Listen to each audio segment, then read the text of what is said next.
Today on the Leukopak Lady, I'm talking about a donor's history of CMV infection as a factor that may be important to the success of allogeneic cell therapies.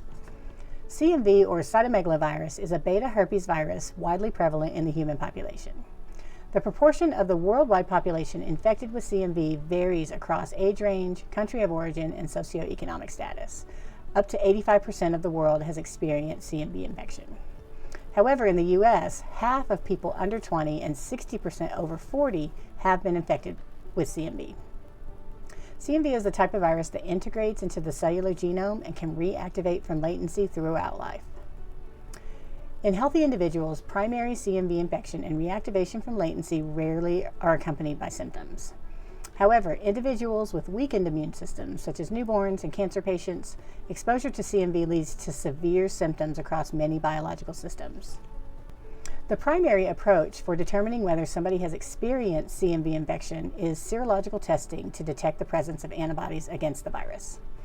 This approach is dependent on antibody levels being high enough to be detected. Antibody levels in CMV seropositive individuals wax and wane throughout life, often dropping to undetectable levels, likely in between reactivation events.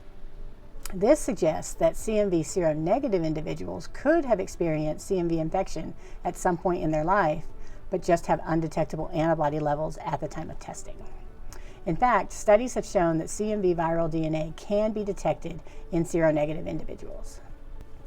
Because CMV remains latent within hematopoietic stem cells and myeloid lineage cells, allogeneic stem cell transplants must be carefully matched based on CMV status of the donor and recipient.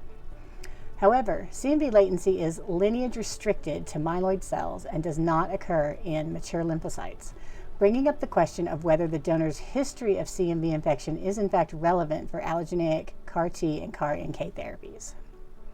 And when you pair that with the difficulty of knowing for sure whether CMV seronegative individuals have truly never experienced CMV infection, the CMV status of the donor is definitely an important question to address.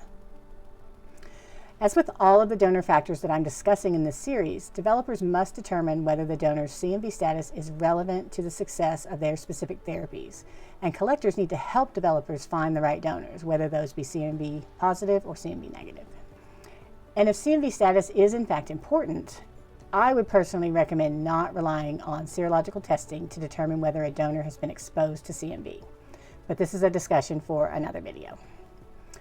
I wrote a blog post on this topic a few months ago, and so I'll link that in the comments if you want to look up the references for this information.